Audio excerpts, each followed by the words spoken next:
বাবা, বাড়িটা তো আমরা দুই ভাইয়ের মাঝে লেখা দিছেন, কিন্তু বাজারের দোকানটা যে লেখা দিলেন না, পরে তো আমাকে দুই ভাইয়ের মাঝে বাজারের দোকানটা নিয়ে ঝগড়ার সৃষ্টি হইব।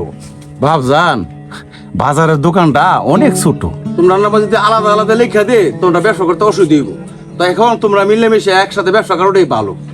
বাবা কইছে না দুই ভাই মিলেমিশে ব্যবসা করার জন্য, তাহলে বাজারের দোকানটা ভাগাভাগি করার কোনো প্রয়োজন নাই। আরে আমি তো তোরা দুই ভাইয়ের বাড়ি ভাগ করে দিলাম, এখন আমি থাকবো কই আর খাবো কই? বাবা, তুমি আমার সাথে খাইবা, আমার ঘরে থাকবা। না না বাবা আমার সাথে থাকবো, আমার সাথে খাইবো। আরে না বাবা, আমার লগে খাইবো, আমার লগে থাকবো। না না না বাবা আমার সাথে থাকবো, আমার সাথে খাইবো। আরে না, হে বাবা, না, আমার সাথে আমার সাথে থাকবো, আমার সাথে খাইবো। থাম তোরা। আমি তোরা দুজনে করে খামো। আমি মনির ঘরে খামো 1 মাস, আমির ঘরে খামো 1 মাস। এই মাসে আমি সুরুগুলার ঘরে খামো।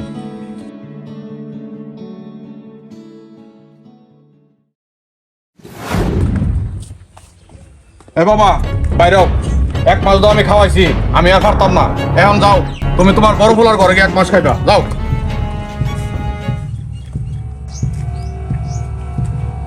আমি বাবা, আমি কি হয়েছে বাবা? একটা চিল্লাচিল্লি করতেছো কেন? কি হয়েছে তোমার? বাবা, এই মাসে তো তোমার ঘরে খাওয়ার কথা। বাও নাই বাবা, বাও নাই। আমার যে ব্যবসা বাণিজ্য অবস্থা কারো উঠছে, এখন অন্য কোথাও গিয়া চোখ দেওয়া, আমার খাবার নাই, শেষ, আমি শেষ। এখন আমি কই যাবো? ও জান, আমি আগে গিয়ে বইরা মরো, আমি জানি কি গিয়া কই খাইবা, খাও গিয়া যাও। বাবা, এখন আমি আর কই যাবো? কই যাবা তুমি জানো না? যার নামে যাও, আমার অনেক খাওয়ার নাই, যাও গঞ্জাল।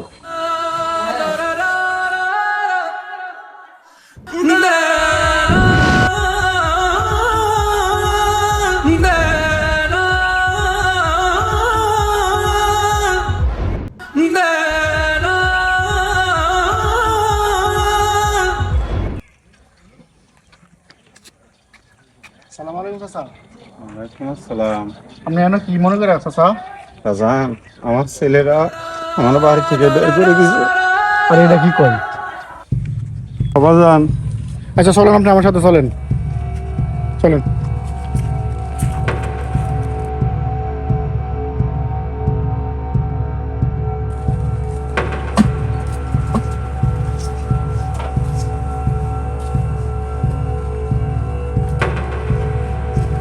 চাচা এখানে বসেন। আমির, আমির, আমির। ডাকে কি রে বেজুলা, কি হলে কি এত চিল্লাচিল্লি করতেছ? আর ছোট ভাই বাড়িতে না? ছোট ভাই তো বাড়িতে আছে। ডাক দে। মনির, হ্যাঁ মনির, আবিদুল্লাহ যে কেলাই আর কি সে তো ডাকাডাকি করা করে? আমি কি মরে গেছি গা? বাচ্চা আছি তো। ডাকতাছে।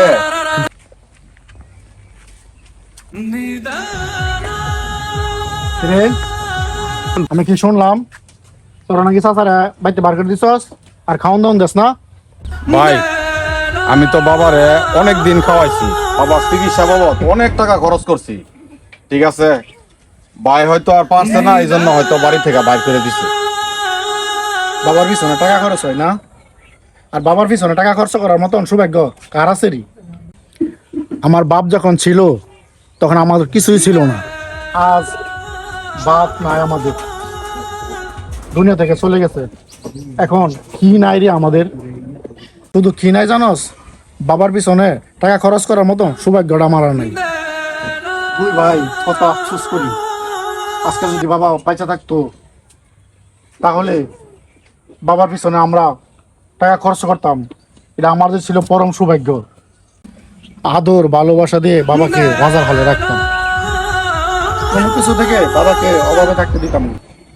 কিন্তু তাদের সেই সৌভাগ্য আছে টাকা পয়সা খরচ করার, আদর সোহাগ ভালোবাসা দেওয়ার, আর সেই সৌভাগ্যটা তোরা নিজের হাতে দূর দূর করে তারাই দিছস। এরম বুক আমি করিস না রে ভাই, তোদের হাতে ধরি পায়ে ধরি, তোরা এই সৌভাগ্যটা নিজের হাতে ছাড়াইস না। বাপ যদি হারায় যায় তাহলে তোরা দুই ভাই হারে হারে টের পাবি বাপ যে কি জিনিস। হ্যাঁ, আফসোস করবি কিন্তু বাপকে আর পাবি না।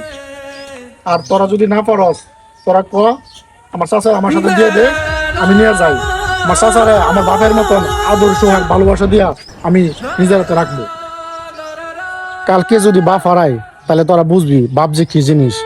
চাচা, আপনি আমার সাথে যাবেন, আপনারে আমি আমার বাপের মতন আদর যত্ন করে রাখবো। আমি কিভাবে যাবো আমার দুইটা ছেলের রেখা? ওরা আমার সন্তান, আমার অনেক কষ্ট লাগে এরা ফেলাইয়া যাইতে।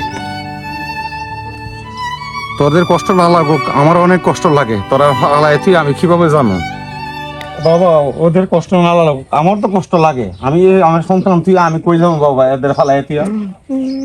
ওদের কষ্ট না লাগুক বাবা, আমার তো কষ্ট লাগে। এই সন্তান দুইটা না ফেলাইয়া তুই আমি কই যাবো বাবা? দেখছস, তোদের কষ্ট লাগে না, কিন্তু আমার চাচাই ওদেরকে ফেলা যাইতে অনেক কষ্ট হইতেছে। বাবা, মাফ করে দাও বাবা। তুমি আর যাইবার দিব না বাবা, মাফ করে দাও। তোরা আমার সন্তান না রে,